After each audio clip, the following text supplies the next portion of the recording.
तो आपने देखा किस तरीके से बिहार में व्यवस्था का चरम पर है, वहां पर अस्पतालों का क्या हाल है। लगातार हम आपको खबरें दिखा रहे हैं और साथ ही जम्मू कश्मीर अब आपको लिए चलेंगे, जहां पर किस तरीके से लेफ्टिनेंट गवर्नर से बातचीत हुई है वो आपको दिखा देते हैं।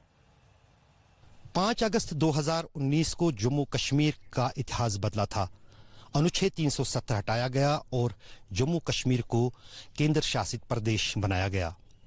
काफी सारे लोगों के मन में अप्रहेंशन से क्या होगा क्या नहीं होगा, लेकिन सरकार भी दूसरी तरफ ये सोच रही थी कि वो जम्मू कश्मीर के हालात को किस तरह काबू करेंगे।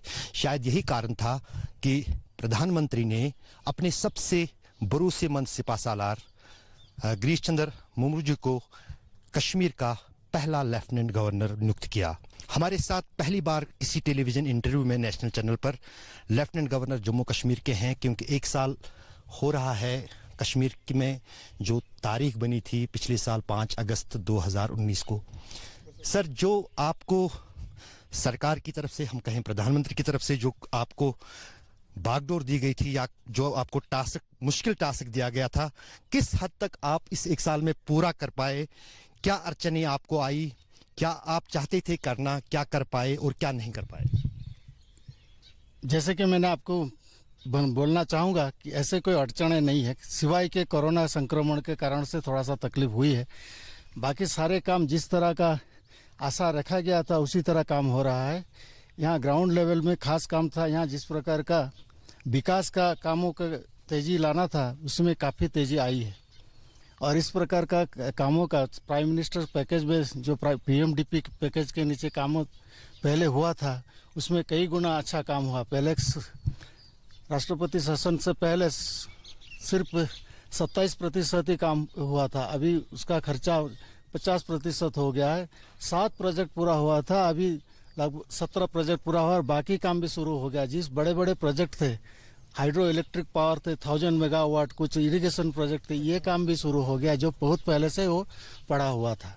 इसी तरह और भी प्रोजेक्ट्स थे, काफ़ी सारे प्रोजेक्ट जो लैंग्वेजिंग प्रोजेक्ट कह रहे थे, 2300-2400 इस तरह का केसेस थे, उसमें से भी 506 काम अभी हम लोग ने पूरा कर लिया और बाकी काम भी बहुत तेज़ी से चल रहा है। बैक टू विलेज प्रोग्राम में लोगों का पार्टिसिपेशन में कम से कम 20,000 छोटे छोटे कामों का आइडेंटिफाई किया गया था।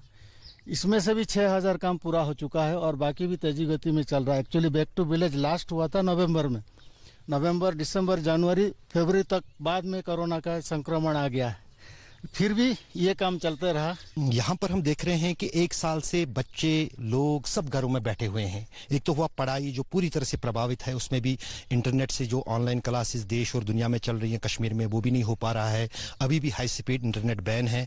और साथ ही साथ पर्यटन पे इकोनॉमी जो है पूरी कश्मीर की खास तौर से डिपेंडेंट है। और सही कहा, पर्यटन में यहाँ करीब 20-25% उसका जीडीपी का कंट्रीब्यूशन है।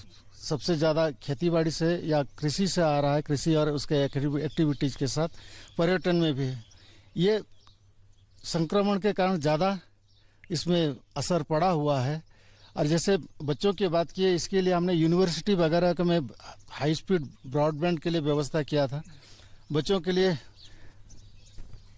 स्टडी मटेरियल पेन ड्राइव या सीडी में देने के लिए भी किया था। वर्चुअल क्लासेस भी कुछ जगह में हम लोगों ने चालू किया था, जिसमें इस तरह का डेडिकेटेड सुविधा, चैनल का सुविधा हो। पिछले साल ये फैसला लिया गया था, हिस्टोरिक डिसीजन जम्मू कश्मीर में लिया गया था। तब ये कहा गया था कि कुछ देर के लिए प्रधानमंत्री ने खुद संसद में होकर या दूसरी मंचों पर ये कहा था कि 4 महीने के बाद कश्मीर की तस्वीर और तकदीर बदल जाएगी।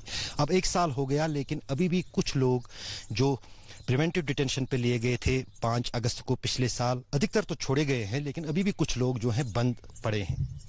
इसका एक प्रोसेस है, ऑलरेडी ये सारे चीज़ कोर्ट में भी गया हुआ ये मसला, और एक कमेटी इसमें कंटिन्यूअस मॉनिटरिंग करते हैं। हर 15 दिन या 1 महीना में इसका रिव्यू हो रहा है। तो जहाँ जहाँ लग रहा है कि छोड़ दिया जाए, हम इसका रिलीज भी करते रहते हैं। तो ये प्रोसेस